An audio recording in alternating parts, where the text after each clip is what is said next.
ధైర్యం లేకపోతే అసలు ప్రేమించేటటువంటి హక్కే లేదు. లవ్ అన్న అబ్బాయితో మాట్లాడడం అన్నది పెద్ద క్రైమ్ అది మా ఇంట్లో. ఏదైతే ముట్టుకోకూడదో అదే ముట్టుకున్నావు. ఖచ్చితంగా అవుతారండి, ఎందుకంటే అతనికి అంత టాలెంట్ ఉంది. గుడ్డుగా వెళ్ళిపోతున్నావు, బ్లైండ్గా ముందుకెళ్తున్నావు అన్నది నాకు గట్టిగా అనిపిస్తున్నావు. There is no doubt about it. అతనిలో ఏం చూసాను అన్నది ఎవరికి తెలియదు కదండి. మీకు అబ్బా కావాలి బువ్వా కావాలి అని అడుగుతున్నట్లు అనిపిస్తోంది. నాకు ఇతని మనసులో ఉంచుకొని నేను అతన్ని ఎలా చేసుకుంటాను? ప్రశ్నే తప్ప మీ వైపు నుంచి తీసుకునే తత్వం అయితే కనిపించట్లేదు. I'm sorry to say this. ఒప్పుకుంటారు అన్న నమ్మకం నాకు లేదు.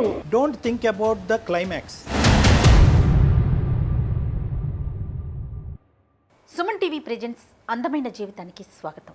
నమస్తే కళ్యాణ్ చక్రవర్తి నమస్తే జయ గారు. గారు. నమస్తే. కళ్యాణ్ గారు, మనం అందమైన జీవితం అనే ఒక కొత్త కాన్సెప్ట్తో ముందుకు వెళ్తున్నాము. చాలామంది మెయిల్స్ చేస్తున్నారు.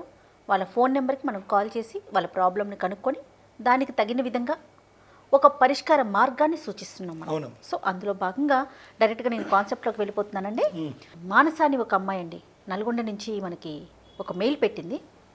నేను చూసాను మెయిల్, మీకు బ్రీఫ్గా చెప్తాను. ఒక మంచి కుటుంబంలో పుట్టి పెరిగిన పిల్ల, సాంప్రదాయబద్ధంగా ఉన్న పిల్ల.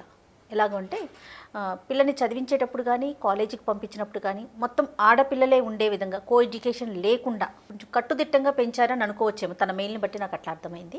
ఒక డిగ్రీ చదువుకునేటప్పటికి ఏదో తన అన్న పిల్లలను తమ్ముడు పిల్లలను పార్కుకి ఆడుకుంటానికని తీసుకువెళ్ళినప్పుడు పార్కులో ఒక వ్యక్తితో పరిచయం ఏర్పడింది. అతను ఒక ఫిల్మ్ డైరెక్టర్. తను ఏదో కాన్సెప్ట్స్ రెడీ చేసుకుంటూ ఉన్నాడు. ఇద్దరికి అలా మనసు కలవటం, అలా ముందుకు సాగారు కొంత దూరం. ప్రాబ్లం ఏంటంటే ఇప్పుడు ఈ అమ్మాయికి ఇంట్లో మ్యాచ్ చూశారు ఆల్రెడీ. అది ఫైనల్ స్టేజ్లో ఉంది అన్నట్లుగా చెప్తా ఉంది. అంటే ఓకే చేసేసేలాగా ఉన్నారు అని. ఇతను చూస్తే ఇంకా సెటిల్ కాలేదు. సో దీన్ని నేను ఎలా ముందుకు తీసుకెళ్ళాలి, ముందు అసలు పేరెంట్స్ దగ్గర ఈ విషయాన్ని నేను ఎలా చెప్పాలి, అది ఆ అమ్మాయి సమస్య. నేనేం చేయాలి? నెంబర్ పెట్టిందండి, కాల్ చేయమనింది. మరి మీరు ఓకే అంటే నేను ఒక్కసారి కాల్ చేస్తాను కళ్యాణ్ గారు. రైట్. 23, 24 అనేసరికి డిగ్రీ అయిపోయి ఉండొచ్చేమో మేబీ, నాకు అట్లా అనిపించిందండి. హలో మానస అండి? అవునండి, నేను అందమైన జీవితం నుంచి మాట్లాడుతున్నానండి, సుమన్ టీవీ నుండి.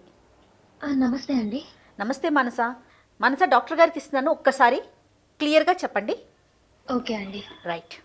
నమస్తే అండి డాక్టర్ గారు. నమస్తే అమ్మా మానస. నమస్తే అమ్మ. నువ్వు కంఫర్టబుల్గా ఉంటే ఫ్రీగా నీ బాధ అన్నది ఏంటో చెప్పమ్మా.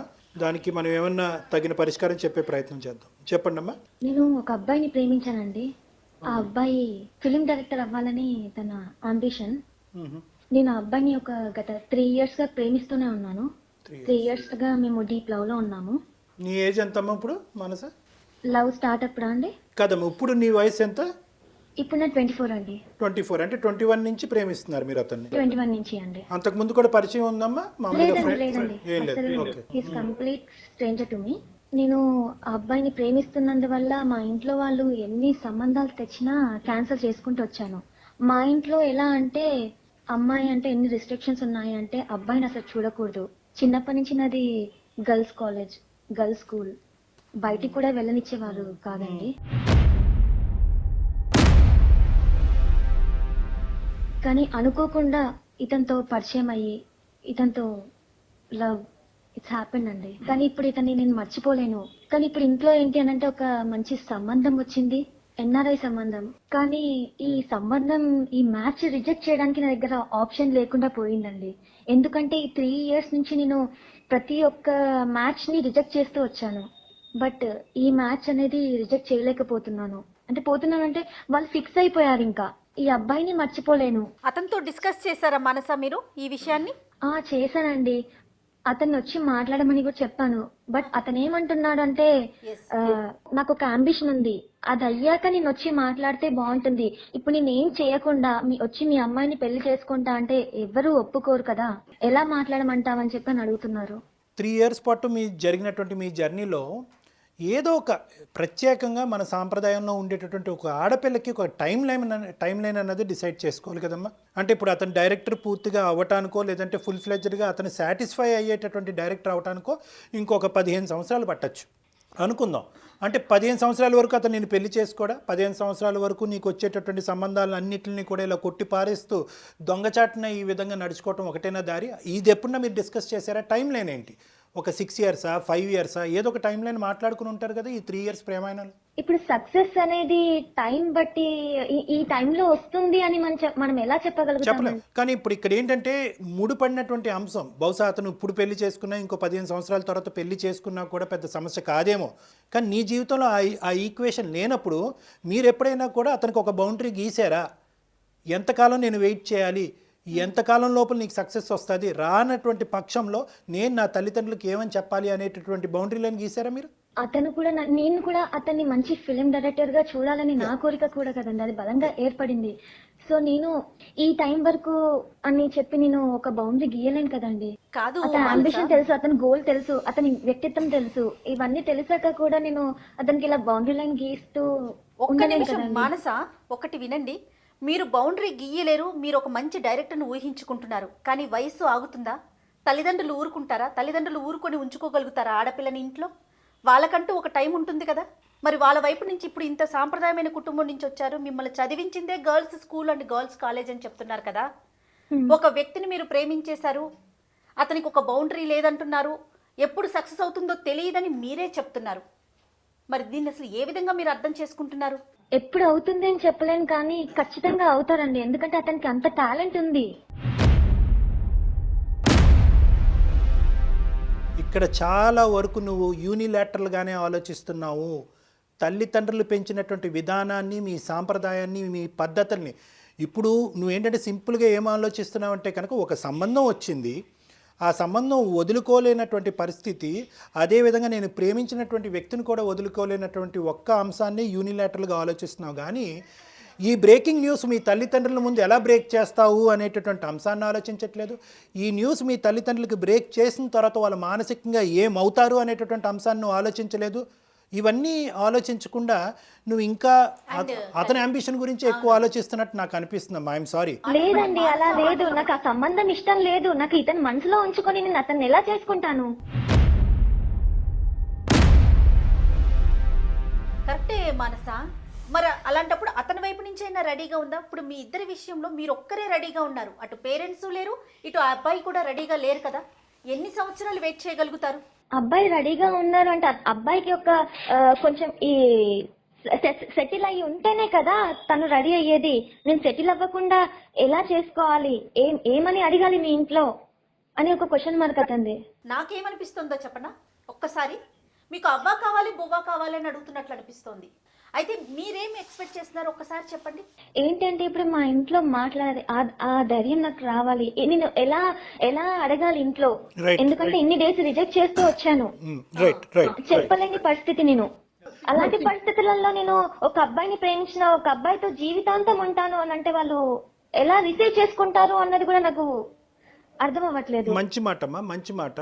ఒక మంచి ఆలోచనతో మాకు ఫోన్ చేయటం అన్నది జరగటం అన్నది మేము అందరం హర్షిస్తున్నాము, ఆనందిస్తున్నాం. ఎందుకంటే ఈరోజు నువ్వు గుడ్డుగా వెళ్ళిపోతున్నావు, బ్లైండ్గా ముందుకెళ్తున్నావు అన్నది నాకు గట్టిగా అనిపిస్తున్నావు. There is no doubt about it. బహుశా నువ్వు ఈ సబ్జెక్ట్ గురించి ఎవరితోనా డిస్కస్ చేసావా?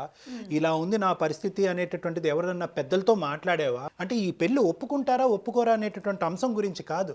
నువ్వు వెళ్ళేటటువంటి దారి ఏదైతే ఉందో, ఒక క్రమ పద్ధతిలో, ఒక బాధ్యతాయుతంగా, ఒక నమ్మకంతో పెంచినటువంటి తల్లిదండ్రులకి ఈ విధమైనటువంటి లోకాన్ని, ప్రపంచాన్ని నువ్వు తొందరలోనే చూపెట్టబోతున్నావు.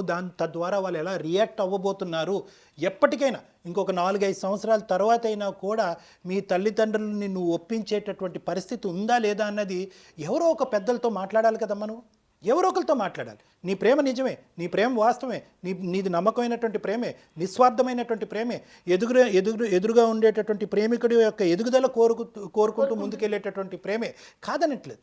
కానీ ఇక్కడ ఏంటంటే ఒక చేతులతో చప్పట్లు కొట్టలేమమ్మా. నీ తల్లిదండ్రుల యొక్క పాత్ర నీ జీవితంలో చాలా ఇంపార్టెంట్. వాళ్ళ యొక్క ఆలోచన, ఆ కుటుంబ సాంప్రదాయం, పద్ధతులు, విలువలను కూడా బ్యాలెన్స్ చేసినప్పుడే అది అసలైనటువంటి ప్రేమగా నేను భావిస్తాను. అటువైపున ఆ అబ్బాయి పేరెంట్స్ అసలు ఏమంటున్నారు? అతనికి తెలుసా మనసా? డైరెక్టర్ గారి పేరెంట్స్ ఏమంటున్నారమ్మా? కాబోయే డైరెక్టర్ గారి పేరెంట్స్ వాళ్ళ పేరెంట్స్ ఇతనికి ఎప్పుడు సపోర్ట్ చేయరండి. ఎందుకంటే ఈ ఫీల్డ్కి వెళ్తున్నాను అంటే ఎవరు మాత్రం సపోర్ట్ చేస్తున్నారు అంటే ఎప్పుడు సక్సెస్ అవుతారు, ఎప్పుడు ఏ టైంలో ఏమవుతుంది అన్నది ఏది తెలియదు కదండి ఈ ఫీల్డ్ లో. కాబట్టి ఇది ఎందుకు ఇది చేసుకోవచ్చు కదా అని చెప్పి ఎవరు సపోర్ట్ చేయట్లేదు. ఇప్పుడు నేను అతనికి సపోర్ట్ చేసేది అనేది ఎవరైనా ఉంటే అది నేను ఒక్కదాన్నే. ఓకే ఓకే ఓకే నీ సపోర్ట్ అతనికి కావాలి అనేది అర్థం అవుతుందమ్మా. నిన్నైతే కనుక అతను నిస్వార్థంగా ప్రేమిస్తున్నాడు అనే నమ్మకం నీకు ఉంది కదా. Point, most important point. అవునండి. ఇదేమి అంటే I'm sorry to ask you, నువ్వు తప్పుగా అనుకోవద్దు మానస, ఇదేమి ఊహాజనకమైనటువంటి ప్రేమ ఏం కాదు కదమ్మా. ఇప్పుడు అసలు అతను కాదండి, అసలు కాదు. ఎందుకంటే మేము ఎప్పుడు కలిసి పార్కులకి సినిమాలకి తిరిగింది లేదు.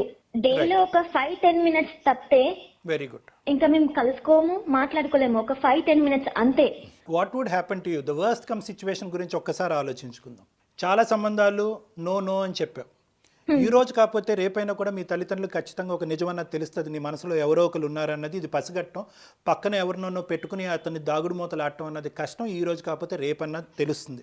సో బహుశా ఏంటంటే ఈరోజు నువ్వు ఓపెన్గా వెళ్ళి మీ తల్లిదండ్రులకు ఓపెన్గా ఇక్కడ ఏం జరుగుతుంది అనేటటువంటిది మనసు విప్పి మాట్లాడటము, ఆ తర్వాత జరిగేటటువంటి పరిణామాలు ఏమవుతున్నాయి అన్నది ఒకసారి బ్యాలెన్స్ చేసుకోవటము, ఇది ఇప్పటి వర్కౌట్ వరకు నా మనసు విప్పి మాట్లాడిందంటూ లేదండి ఇంట్లో. నేను ఆడపిల్ల అంటే అప్పటి కాలంలో పెంచినట్టుగానే పెంచారు నన్ను.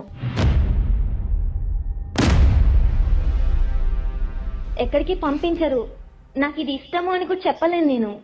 వాళ్ళకి నచ్చింది నేను ఓకే చెప్తాను, కానీ ఈ విషయంలో మాత్రం నేను చెప్పలేకపోతున్నాను. ఎందుకంటే కంప్లీట్ డీప్ లవ్ లో ఉన్నాను ఇతనితో. మీకు అనిపించచ్చు ఎందుకు ఇంత మంచి మ్యాచ్ వదులుకొని ఇతను ఎందుకు లవ్ చేస్తుంది, అవసరమా అని ఎవరికైనా అనిపించచ్చు. కరెక్ట్ అమ్మా. అంటే నేను అతనిలో ఏం చూసాను అన్నది ఎవరికి తెలియదు కదండి. ఒక ఫాదర్ కేరింగ్ అనేది అతని దగ్గర ఉంది. అన్ని విధాలుగా నన్ను ఎంత బాగా చూసుకుంటాడో అన్నది నాకు తెలుసు. ఇప్పుడు అంత మంచి వ్యక్తిని నేను వదులుకోలేను కదా. నువ్వు వదులుకోవద్దమ్మా, నువ్వు వదులుకోమని మేము చెప్పేటటువంటి అవకాశం లేదు, ఆ విధంగా మాట్లాడేటటువంటి హక్కు కూడా మాకు లేదు. నువ్వు ప్రేమించి నీకు నచ్చి నీ జీవిత భాగస్వామ్యం కింద అతను కరెక్ట్ అనుకునేటటువంటి నీ అభిప్రాయాన్ని తప్పు అని మేము ఎలా చెప్తామమ్మా? చెప్పట్లేదు. కానీ మేమేమంటున్నాం అంటే కనుక you have to break the ice. నువ్వు ఇది బద్దలు కొట్టాలి. మంచి మనిషి, నా జీవిత భాగస్వామ్యం అనుకునేటటువంటి నువ్వు ఈరోజు మీ తల్లిదండ్రులు స్ట్రిక్ట్ పేరెంట్స్ అని నేను అన్ను, రిస్ట్రిక్టివ్ పేరెంట్స్ అంటాను. ఇది చాలా డిఫరెన్స్ ఉంటుంది ఈ రెండిట్లకి. స్ట్రిక్ట్ పేరెంట్స్ అంటే కనుక కేవలం ఈ అబ్బాయిలు ఇలాంటి అంశాల్లో రిస్ట్రిక్ట్ చేసినటువంటి కుటుంబ సభ్యులుగా మాకు అనిపిస్తుంది, కానీ మొత్తం నీ జీవితాన్ని నీ ఎదుగుదలని ఎదగకుండా చేసేటటువంటి స్ట్రిక్ట్ పేరెంటింగ్ కాదు. సో నువ్వేం చేయాలి అంటే కనుక ఈరోజు నువ్వు మాట్లాడకపోతే అడగంది అమ్మ కూడా అన్నం పెట్టదు. సో ఇక్కడ అవునండి, కానీ ఇప్పుడు ఎలా మాట్లాడాలి ఏంటి అన్నది కూడా తెలియదు. ఎందుకంటే చెప్తే ఒప్పుకుంటారు అన్న నమ్మకం నాకు లేదు. ఎలా చెప్పాలి అన్న ఆలోచన కూడా నాకు రావట్లేదు. ఎందుకు అనంటే ఇప్పుడు కంప్లీట్ గా నాకు ఆ మ్యాచ్ ఫిక్స్ చేసేసారు. ఆల్మోస్ట్ పెళ్లి పనులు స్టార్ట్ అయిపోతున్నాయి. ఇప్పుడు కూడా అక్కడికే వెళ్ళారు, అబ్బాయి దగ్గరికే వెళ్ళారు. అమ్మ నువ్వు ఏంటంటే ఒక్క ఇమ్మెచ్యూరిటీతో మాట్లాడుతున్నావు. నాకు అర్థం కావట్లేదు నువ్వు ఎంత మెచ్యూరిటీ ఉన్నావు, ఎంత ఇమ్మెచ్యూర్గా ఉన్నావు అన్నది నాకు అర్థం కావట్లేదు. ఈరోజు అన్నీ కూడా నువ్వు ప్రేమించినటువంటి ఒక్క అంశం తప్ప మిగతావన్నీ నువ్వు ఊహించుకుంటున్నావు. నేను చెప్పిన తర్వాత వాళ్ళు ఒప్పుకుంటారో ఒప్పుకోరో, తర్వాత ఇదవుతుందేమో తర్వాత అదవుతుందేమో అనేటటువంటి మాటే అంటున్నావు, కానీ ఊహించుకుంటున్నారు మీరు. నెంబర్ 2 అదే కరెక్ట్ అనుకుంటున్నారు. మోస్ట్ ఇంపార్టెంట్ ఇక్కడ నువ్వు గుర్తుపెట్టుకోవాల్సింది ఏంటంటే, నేను ఇలా చెప్పటం వల్ల మా అమ్మ నాన్న ఒప్పుకుంటారా లేదా అనే అంశాన్నే మీరు ఆలోచిస్తున్నారు, కానీ రేపొద్దున ఎవరి ద్వారానో నేను ఇన్ని పెళ్ళిళ్ళు చెడగొట్టడానికి ఈ విధమైనటువంటి ప్రేమ కారణం అన్న విషయం తెలిసిన తర్వాత వాళ్ళు ఏమవుతారు అన్నది మీరు ఇంకా ఆలోచించట్లేదు. ఈ రోజు ఎప్పటికైనా ఆలోచించాను, కానీ ఒప్పుకోరు అని చెప్పి ఎందుకు చెప్తున్నానంటే, ఈవెన్ నా ఫ్రెండ్స్ ఎవరైనా లవ్ చేశారు అంటేనే వాళ్ళతో ఫ్రెండ్షిప్ కట్ చేసుకోనే ఇది ఉంది మా ఇంట్లో. అయి ఉండొచ్చు, but there is no pathway, there is no mediator. ఇక్కడ బ్రోకరిజము మీడియేషన్ చేయడానికి అవకాశం లేదు. నీ తల్లిదండ్రులు నిజంగా నువ్వు ప్రేమించినట్టుగా అయితే కనుక, నిన్ను ఇంత జాగ్రత్తగా పెంచినటువంటి తల్లిదండ్రులు నీ మీద ఎంత ప్రేమ, ఎంత ఆశ, ఎంత నమ్మకం పెట్టుకున్నటువంటి వాళ్ళు అయి ఉంటారు అన్నది కూడా నువ్వు గుర్తుపెట్టుకోవాలి. కాబట్టి ఈరోజు అమ్మ నాకు ఇది నచ్చుతుంది, ఈ విధంగా జరిగితే బాగుంటుందని నేను అనుకుంటున్నాను అనేటటువంటి అంశాన్ని నిర్భయంగా చెప్పడం తప్ప ఇంకో దారి లేదు అని నేను అనుకుంటున్నానమ్మా. You have to break the ice. కాదు మానస, ఇవాళ కాకపోతే రేపు, రేపు కాకపోతే ఎల్లుండి, ఎల్లుండి కాకపోతే అవతాల ఎల్లుండి, ఎప్పటికైనా మీరు ఇంట్లో చెప్పి తీరాల్సిందే కదా. అవును, తప్పకుండా చెప్పి తీరాలి. అడుగు ముందుకు వెయ్యాల్సిందే మానస. మీరు ఊహించుకోకండి. మా రిలేటివ్స్ లో కూడా వాళ్ళ పిల్లలు, అంటే మా బాబాయ్ పిల్లలు, మా పెద్దనాన్న పిల్లలు, వాళ్ళు లవ్ చేసాం ఇలా అని ముందుకొచ్చి చెప్పినా కూడా వాళ్ళకి పెళ్లి చేయలేదు. వీళ్ళు తెచ్చిన సంబంధమే చేశారు. ఇప్పుడు నాకు చేస్తారు అని ఏ నమ్మకంతో నేను వెళ్ళను వాళ్ళ No, దగ్గరికి, no, ఏ అదే- నమ్మకంతో వాళ్ళ ముందుకు వెళ్ళను. నో సైకాలజీలో ఒక కాన్సెప్ట్ ఉంటుంది మనస, don't think about the climax. అంటే ఏంటంటే నేను పరీక్ష పాస్ అవుతానా ఫెయిల్ అవుతానా అనే ఆలోచనతో వెళ్ళేటటువంటి వాళ్ళు పరీక్షలు సరిగ్గా రాయరు. నేను కష్టపడ్డాను, నేను నమ్మకంగా ఒకటి చేయాలి అని అనుకుంటున్నాను అనేటటువంటి అడుగు ఆలోచనతో ఆ అడుగు ముందుకు వేయాలి అనేటటువంటి ఉద్దేశం ఈజ్ ఓపెన్ సైకాలజీ అంటాం. నువ్వు క్లోజ్డ్ సైకాలజీలో వెళ్తున్నావు అంటే వీళ్ళు నో చెప్తారు కాబట్టి ఇది దాచిపెట్టి ఇలా టైం పాస్ చేద్దామని అనుకుంటున్నావు. ఈ టైం పాస్ అనేటటువంటిది మంచిది కాదమ్మా. ఎందుకంటే టైం ఇదంతా పాస్ అని ఎలా అంటారండి ఇది? కాదమ్మా. ఇప్పుడు మరి అంతే కదా, ఇప్పుడు ఎన్ని సంబంధాలు ఇప్పటి వరకు మీరు నో చెప్పుంటారు చెప్పండి. చాలానే చెప్పానండి, చాలానే చెప్పాను. ఎందుకంటే మా దగ్గర ఒక 20 ఏజ్ వచ్చింది అంటే వాళ్ళకి పెళ్లి సంబంధాలు చూసి త్వరగా పెళ్లి చేసేయాలని అనుకుంటారు. మరి ఫ్యూచర్లో కూడా ఇంకా నో చెప్తూనే ఉంటారా మానస మీరు ధైర్యం చేయకపోతే? ఇప్పుడు నో చెప్పే సిచ్యువేషన్ కూడా లేదండి నాకు. అంటే ఇప్పుడు దానికి ఎస్ అని చెప్పేటట్టుగా నాకు ఎటు లేదు. ఇక్కడ చెప్పలేను, ఇక్కడ చెప్పలేను, అలాగే ఉంది ఇప్పుడు. ఎందుకంటే వాళ్ళు ఆల్మోస్ట్ ఫిక్స్ చేసేసారు పెళ్లిని. ఇప్పుడు నా డెసిషన్ కోసం కూడా వాళ్ళు వెయిట్ చేయట్లేదు. నేను ఇతనితో కలిసి బ్రతకాలంటే ఏం చేయాలి అన్నదానికి మీరు ఒక సొల్యూషన్ ఇస్తారు అన్న నమ్మకంతో ఖచ్చితంగా నేను ఇస్తామా. చేశాను. కానీ ఖచ్చితంగా ఇచ్చేటటువంటి సొల్యూషన్ ఎప్పుడు కూడా చేదుగానే ఉంటుందమ్మా. ఇక్కడ కఠినంగానే అనిపించినా కూడా తప్పదు, ఆ దిక్కును పోవటం అనేది exactly. తప్పదు నీకు. ఎందుకంటే కనుక there is no magical solution. ఏదో ఒక మంత్రం వేసినట్టుగా మీ తల్లిదండ్రులకు ఒక మెసేజ్ పాస్ అవటము, ఆ మెసేజ్ పాస్ అయినటువంటి రెండో రోజుకు వాళ్ళు వచ్చి అద్భుతంగా ఈ పెళ్లిని ఓకే చేసేయటము, మీ ఇద్దరి మీద అక్షింతలు వేయటం అనేటటువంటి. ఎందుకంటే ఇక్కడ రెండు చిక్కుముళ్ళు ఉన్నాయి. ఒకప్పుడు మీ తల్లిదండ్రుల దగ్గరికి వెళ్ళి మీరు ఒప్పించేటటువంటి ప్రయత్నం చేసిన ఈ కాబోయేటటువంటి డైరెక్టర్ అయినటువంటి అతను నేను డైరెక్టర్ అయిన తర్వాతే పెళ్లి చేసుకుంటాను, అది 5 సంవత్సరాలు అవ్వచ్చు 10 సంవత్సరాలతో అవ్వచ్చు అనే క్లాజ్ పెడితే కనుక మీ తల్లిదండ్రులు మళ్ళీ వెనుదిరగచ్చు. సో ఇక్కడ చాలా చిక్కుముళ్ళు ఉన్నాయి. It is not a straight forward solution. ఇక్కడ మొత్తం సినారియోలో కనిపించేటటువంటి ఒకటి ఏంటంటే నువ్వు ఆ అబ్బాయిని స్వచ్ఛంగా ప్రేమిస్తున్నావు, ఆ అబ్బాయి నిన్ను స్వచ్ఛంగా ప్రేమిస్తున్నాడు అనేటటువంటిది ఒక్కటే ఇక్కడ క్లియర్గా కనిపిస్తుంది. సో ఏంటంటే ఇక్కడ చాలా మెట్లు ఎక్కాలి, మీరు చాలా ముందుకు వెళ్ళవలసినటువంటి అవసరం ఉంది. దాంట్లో మొదటి మెట్టు ఏంటంటే కనుక ఈ దాగుడు మూతలు అనేటటువంటిది ఇంకా ఆపేసి ధైర్య సాహసాలు పెంపొందించుకుని తల్లిదండ్రులు ఎదురుగుంటా కూర్చుని నీ మనసులో ఉన్న అభిప్రాయం చెప్పు. ఆ తర్వాత మీ తల్లిదండ్రులు ఒప్పుకుని ముందుకు రావాలి. తర్వాత ముందుకు వచ్చిన తర్వాత ఈ అబ్బాయి నేను డైరెక్టర్ అవ్వాల్సినటువంటి అవసరం లేకపోయినా కూడా నీ జీవితాన్ని ఈ ప్రేమని కాపాడేటటువంటి ప్రయత్నంలో నేను పెళ్ళికి రెడీ అనేటటువంటిది ఒప్పుకోవాలి. సో 3 స్టేజెస్ దాటాలి అంటే కనుక ఫస్ట్ మెట్టు నువ్వు ఎక్కటం తప్పదు. వాళ్ళు ఇప్పటి వరకు నేను పెంచినటువంటి విధానంలో కానీ ఎక్కడ కూడా కాంప్రమైజ్ అనేది లేదు. ఏంటంటే ఏ విషయంలో అంటే కనుక ప్రేమించి పెళ్లి చేసుకోవటం, అమ్మాయి అబ్బాయి కలిసి తిరగటం అనేటటువంటి కాన్సెప్ట్ మీ కుటుంబానికి సంబంధించినటువంటి రక్తం లేదు అన్నది మాకు అర్థమైంది. మాట్లాడడం అంటూ కూడా లేదు, అసలు అబ్బాయిని చూడడం అంటూ కూడా లేదు. అది భయం ఎప్పుడు ఉండేది, ఎప్పుడు మాట్లాడకపోయేదాన్ని, ఎవరితో మాట్లాడకపోయేదాన్ని నేను. ఈవెన్ గర్ల్స్ లో కూడా నాకు ఫ్రెండ్స్ చాలా తక్కువ, వేలల్లో లెక్క పెట్టుకోవచ్చు నా ఫ్రెండ్స్ ఇంతమంది అని చెప్పి. ఎందుకంటే ప్రతి ఒక్కరికి బాయ్ ఫ్రెండ్స్ ఉంటున్నారు ఇప్పుడు. వాళ్ళందరినీ కట్ చేయమని చెప్పి ఫోర్సిబుల్లీ కట్ చేపించారు. 3 మెంబర్స్ ఉంటారు నాకు ఫ్రెండ్స్ అంతే. వాళ్ళకు కూడా నేను షేర్ చేసుకో, ఎక్కడ మా పేరెంట్స్ తో చెప్పేస్తారన్న భయం ఒకటి వద్దనుకుంటూనే ఆ భయం ఉంది నాకు. కానీ ఈ అబ్బాయిని చూడగానే ఇది కాకుండా నీ జీవితంలో ఏది చేసినా ఓకేనేనమ్మా. ఏదైతే ముట్టుకోకూడదో అదే ముట్టుకున్నావు. ఈ రోజు అందులోనే నీకు ఒక సొల్యూషన్ కావాలి అని అనుకుంటున్నావు కాబట్టి ప్రశ్నలనే చూస్తున్నారు మీరు, జవాబు వైపు ఆలోచించట్లేదు మానస. ఒక్కసారి జవాబు వైపు ఆలోచించండి. ఇక్కడ ఏంటంటే ముందుగా ప్రేమించింది నేనే అండి అబ్బాయిని. ఓకే, ముందుగా ప్రపోజ్ చేసింది నేనే, ఇష్టపడింది నేనే, ఆ తర్వాతే అతను నన్ను ఇష్టపడ్డాడు. అప్పుడు మీ తల్లిదండ్రులు ఈ విధంగా రిస్ట్రిక్ట్ చేస్తారని 21 ఇయర్స్ ఉన్నప్పుడు నువ్వు ఆలోచించలేదమ్మా? ఉందండి, ఎందుకు ఉండదు. కానీ అతన్ని చూడగానే అది లవ్ అయిపోయింది. ఇది ఈ టైంలో ఇందుకు అవుతుంది అని చెప్పి నేను చెప్పలేను కదా.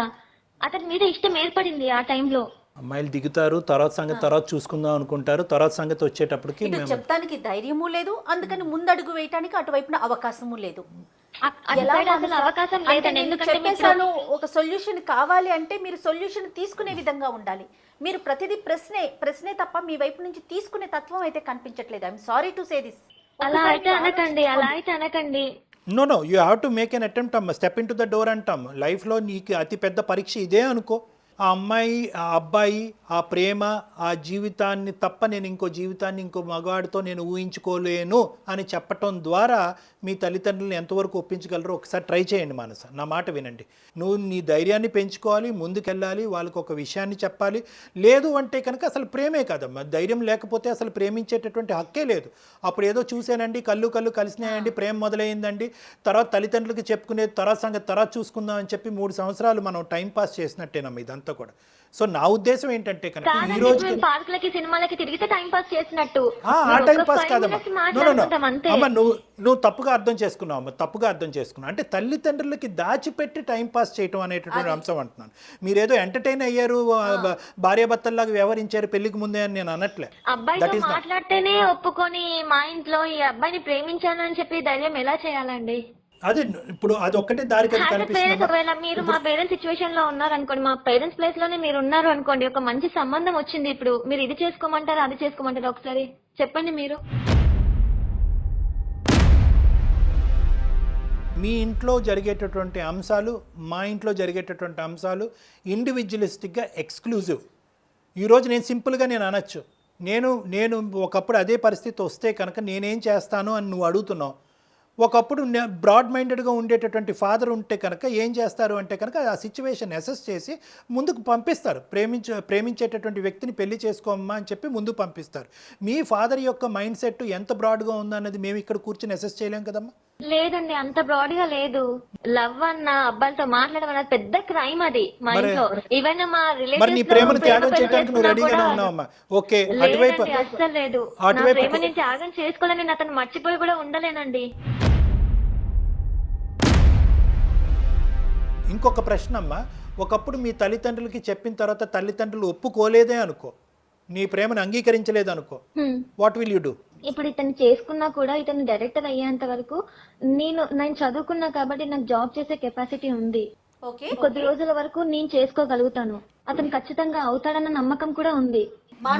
రెండే మార్గాలు. ఒకటి మీ పేరెంట్స్ తో మాట్లాడటం, వారు ఎస్ అంటారా నో అంటారా అని చూసుకోవటం. రెండవది అతనితో మాట్లాడటం, అతని వైపు నుంచి వచ్చే సలహా ఏంటి, అతను ఏమంటాడు అనేది అతని ప్రకారం ముందుకు వెళ్ళడం. ఇవి రెండే మార్గాలు ఉన్నాయి. ఏమంటారు డాక్టర్ గారు మీరు? అంతేనమ్మా, అంతే. ఏమ్మా మానస చెప్పమ్మా, ఈ 2 మార్గాల్లో ఏది? ఒక్కసారి మా పేరెంట్స్ వచ్చాక అందరినీ కూర్చోబెట్టి మాట్లాడడానికి నా నుంచి ఒక స్టెప్ వేస్తాను. గుడ్ లక్ అమ్మా. ఖచ్చితంగా జీవితాన్ని అందంగా మలుచుకోండి. నాకు అదే ఉందండి, నాకు అందమైన జీవితం కావాలంటే ఇది స్టెప్ వేయాలి అని చెప్పి మీరు చెప్పాక నాకు అర్థమైంది. నేను కొంచెం ధైర్యం తెచ్చుకొని నేను మాట్లాడడానికి ప్రయత్నిస్తానండి. థ్యాంక్ యూ సో మచ్ అండి. All the best. All the best అమ్మా, ఆల్ ద బెస్ట్.